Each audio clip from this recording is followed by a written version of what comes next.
दोनों हाथ जोड़ लीजिए और बहुत श्रद्धापूर्वक कोमलता से अपनी आंखें बंद करें। मन मस्तिष्क को शांत कीजिए, हृदय को पवित्र करें और अपने ऊपर परमात्मा के आशीर्वाद को अनुभव कीजिए। अनुभव कीजिए कि वह दया निधान आपके सिर पर, आपके मन मस्तिष्क पर अपनी कृपा की किरणें बरसा रहा है। सुखी शांत जीवन के लिए आपको आशीर्वाद दिया जा रहा है। आपके हृदय में वह करुणा निधान भगवान अपनी दया को कृपा के रूप में दे रहा है। हृदय को उदार बनाने के लिए और इस संसार में कर्तव्य कर्म करने के लिए प्यारा ईश्वर आपको शक्ति दे रहा है। अपने प्रभु से अपना संबंध जोड़ते हुए लंबा गहरा श्वास भरें और ओंकार का उच्चारण करें।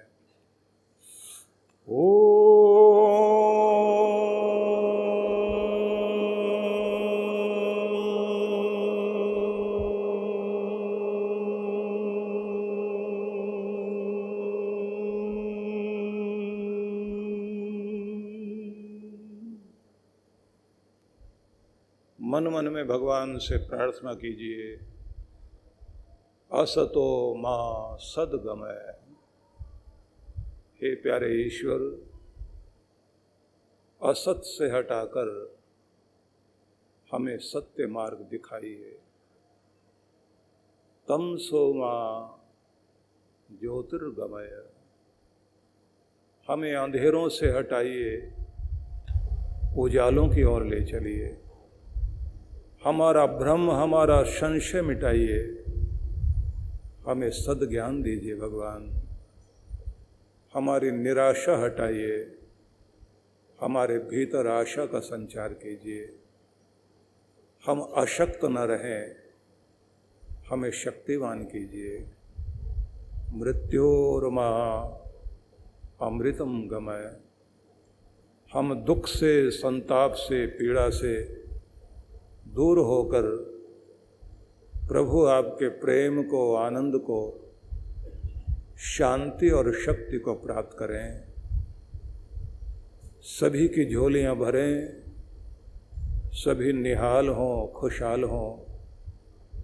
आपके दर पर आया हुआ कोई भी भक्त निराश न रहे। भगवान सबकी आस पूरी करना, यही विनती है। स्वीकार हो। ओम शांति शांति शांति। ओम। बहुत प्रेम से अपनी आंखें खोलिए। आप सबको बहुत बहुत आशीर्वाद, बहुत बहुत बधाई। भगवान की ये असीम अनुकंपा है कि हम सभी को एक अवसर मिला इस सत्संग के माध्यम से मिलने का और प्रभु स्मरण करने का। जीवन क्षणभंगुर है और इस दुनिया में कोई भी अमर नहीं है।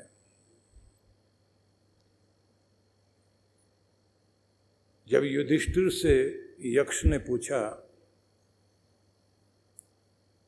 कि इस दुनिया का सबसे ताजा समाचार क्या है, ऐसा समाचार जो कभी भी पुराना नहीं पड़ेगा, तो युधिष्ठिर ने उस समय कहा था कि यक्ष इस दुनिया में मौत का समाचार, किसी की भी मौत का समाचार दुनिया में हमेशा ही नया समाचार बना रहेगा, जबकि सब लोग जानते हैं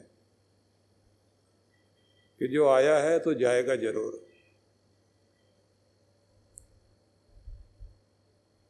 लेकिन जब भी ये खबर किसी के बारे में मिलती है तो आदमी सोचता है कब, कैसे, किस तरह।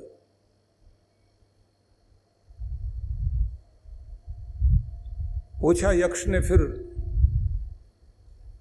कि दुनिया का सबसे बड़ा आश्चर्य क्या है? ताज्जुब क्या है दुनिया का? युधिष्ठिर ने फिर उत्तर देते हुए कहा कि यही दुनिया में सबसे बड़ा आश्चर्य होगा कि लोग इस बात को जानते हैं कि जाना जरूर है, रहेगा कोई नहीं, लेकिन फिर भी व्यवहार ऐसे करते हैं, अपने कंधों पर अपनी उम्र वालों को, अपने से छोटी उम्र वालों को भी उनकी अर्थी को लेकर जाते हैं, शमशान में उनको अंतिम क्रिया करके आते हैं। ये भी बोलते हैं कि जाना तो सबने है, लेकिन यही आश्चर्य है कि जो बात दूसरों के लिए उन्हें लगती है कि ऐसा तो होना ही है, जाना तो है, पर जब बात अपनी आती है तो आदमी कहता नहीं, मैं तो अभी रहूंगा, जिसने जाना था वो चला गया, मैंने तो अभी रहना है। मतलब दूसरों के लिए हम समझते हैं कि जिंदगी क्षण भंगुर है, स्वयं को हमको लगता है कि नहीं, हम तो अभी रहेंगे। तो इसलिए ये बात हम जरूर जान लें कि पूरे संसार के सामने ये घटना घटी कि एक छोटे से कोरोना वायरस ने पूरी दुनिया को इस तरह से त्रस्त कर दिया। साइंटिस्ट लोग पूरा दिमाग लगा के रह गए, और एक वैज्ञानिक ने कोरोना पर रिसर्च करते करते एक बड़ी अजीब बात कही कि दुनिया में जितना कोरोना फैला है उसका कितना वेट होगा। तो उसने पूरा अंदाज लगाकर 760 करोड़ लोग दुनिया में रहते हैं, कहाँ कहाँ कितना प्रभाव हुआ और वायरस सारा मिलाकर वेट कितना होगा, तो उसने कहा कुल मिला के 2 ग्राम वेट है जिसने पूरी दुनिया को तबाह किया हुआ है। अब जरा आप सोच के देखिए, 2 ग्राम ने ये हालत कर दी। हम तो 2 ग्राम का भी सामना नहीं कर पाए, और अगर उसने ग्राम बढ़ा दिए तो ग्राम के ग्राम खाली हो जाएं। इसलिए किसी बात पर अहंकार नहीं किया जाना चाहिए। भगवान ने जीवन दिया, इस जीवन का महत्व समझिए।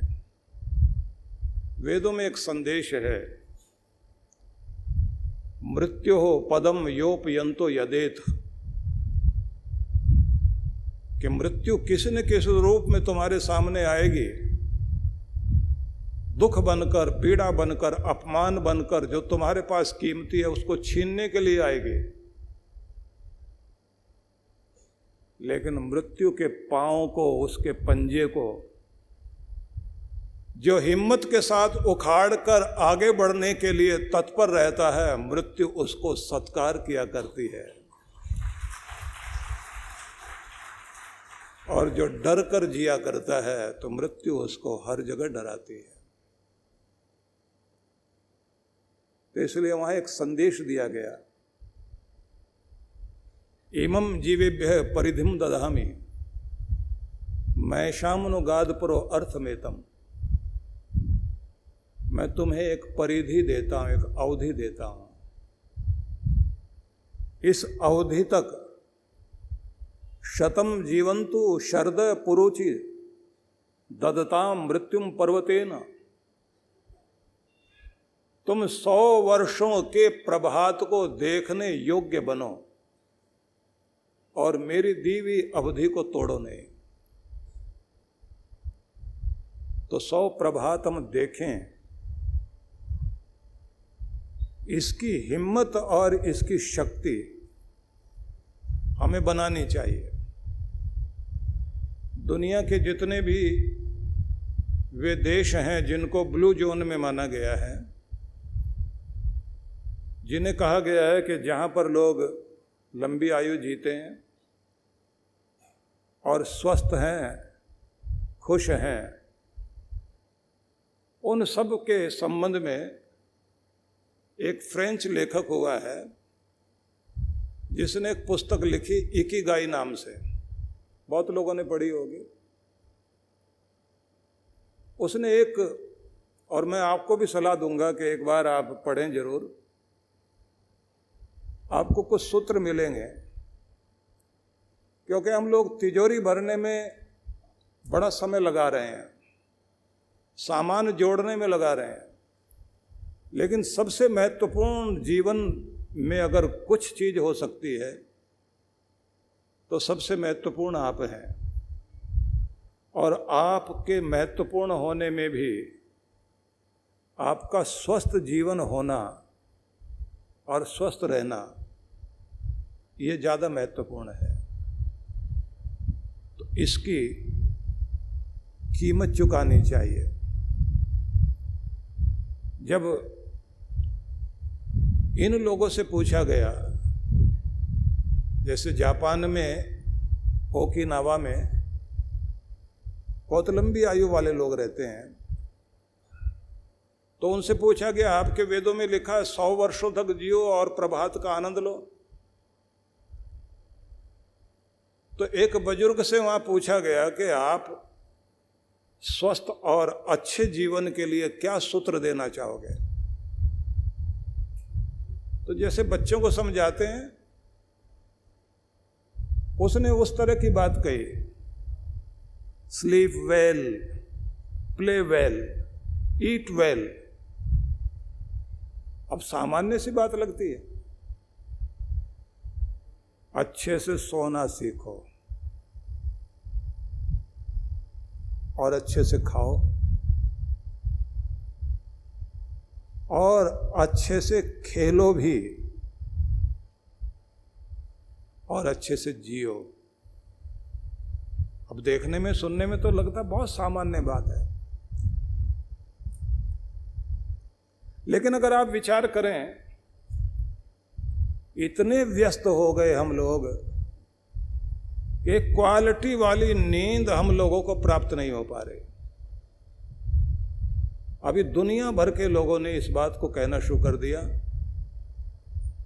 कि अगर आप अच्छी नींद लेना चाहते हैं तो आपके मस्तिष्क में 9 बजे से लेकर 12 बजे के बीच जो मेलाटोनिन हार्मोन, उसका जो स्राव होता है, उसको डिस्टर्ब मत करना। अब बहुत ध्यान से सुनना मेरी बात। वो रसायन जो आपको एक क्वालिटी वाली नींद देता है, जिसको आप लोग पहले बोलते थे ना, घोड़े बेच करके सोने वाली नींद, कि आदमी सोया तो ऐसे जैसे घोड़ा बेच के सोया हो, आदमी सारी चिंताओं से मुक्त होकर सोया हो, बेफिक्र होकर सोया हो। आप लोग जानते हैं कॉस्मिक एनर्जी ब्रह्मांड से होकर आपके सहस्रार चक्र से, ब्रह्मरंध्र से सिर में प्रवेश करती है रात्रि में, और आपको नया बना करके जगाया जाता है। आपके जितने भी न्यूरॉन्स हैं, बॉडी सेल्स हैं, उनकी रिपेयरिंग होती है रात्रि में। और बहुत अच्छी नींद लेने के बाद आपको 10% विश्व शक्ति की प्राप्ति होती है। 10%। और वो 10% कितना काम करती है? याददाश्त बढ़िया होगी, मन में शांति आएगी, चेहरे पर मुस्कुराहट आएगी, डिसीजन पावर अच्छी हो जाएगी और इरिटेशन घटेगी। तो क्या करना चाहिए? तो वो कहते हैं कि रात में सोते समय ये जो टीवी स्क्रीन है और आपके मोबाइल फोन की जो ब्लू लाइट है वो आंखों पर नहीं पड़नी चाहिए। इससे क्या होता? आपके मस्तिष्क में जो रसायन आपको अच्छी नींद और चैन देने वाला रसायन है वो डिस्टर्ब होता है। तो तेज लाइट और तेज ध्वनि रात्रि में नहीं मिलनी चाहिए।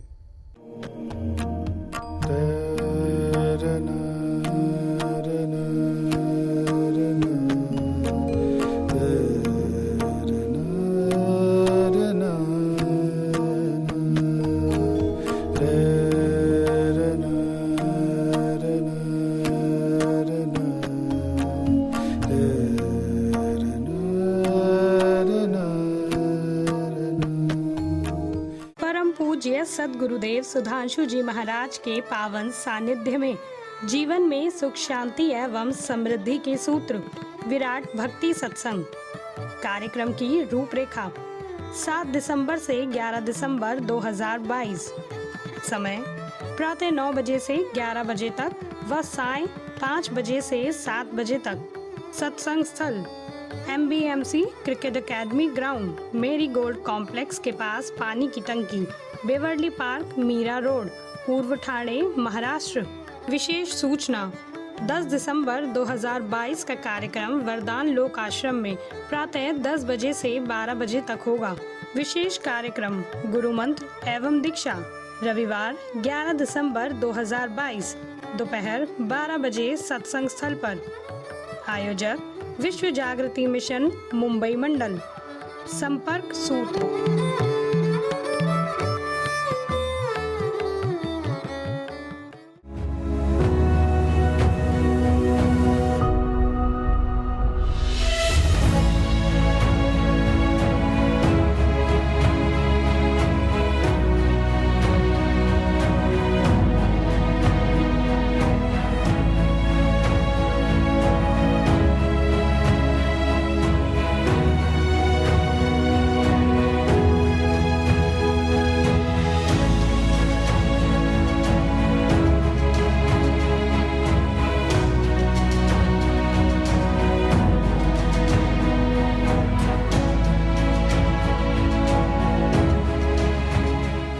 सभी भक्तों के लिए बहुत बहुत आशीर्वाद, बहुत बहुत शुभकामनाएं और सभी को आमंत्रित कर रहा हूं मैं ऋषिकेश हिमालय गंगा तट पर बैठ कर के हम लोग प्रत्येक वर्ष की तरह इस बार फिर साधना में, ध्यान साधना में शामिल होंगे।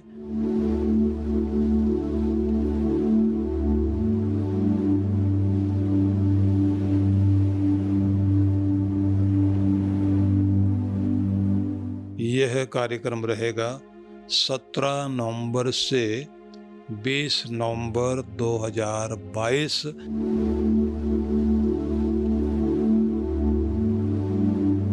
तो आप परमार्थ निकेतन में गंगा तट पर और हिमालय के उस आंगन में जहाँ श्रद्धा भाव से प्रत्येक वर्ष हम लोग साधना करते हैं, इस बार की साधना बहुत अद्भुत होने वाली है। उसके संबंध में अलग से आपको जानकारी देंगे, क्या क्या लाभ आपने उसमें प्राप्त करना है। बस अब से तो इस समय यही निवेदन करूंगा कि आप लोग तैयारी कर लीजिए। और जो लोग हिमाचल में नहीं जा पाए थे, मनाली नहीं जा पाए थे, तो उन सब के लिए अवसर है कि वो ऋषिकेश अवश्य पहुँचें। और इस बार इस बात का भी ध्यान में रखा गया है कि पहले जैसे जो है वो एक समय होता था कि जब बहुत भीड़ भाड़ हो जाती थी गंगा तट पर, इस बार ऐसी तिथियां रखी गई हैं कि जिससे आपको पूरा अवसर मिल सके और शांति में आप जो है वहाँ साधना भी कर सकें, गंगा स्नान भी हो सके और वहाँ की आरती में भी भाग ले सकें। तो आप सभी के लिए बहुत बहुत आशीर्वाद, मंगल कामनाएं और आमंत्रण भी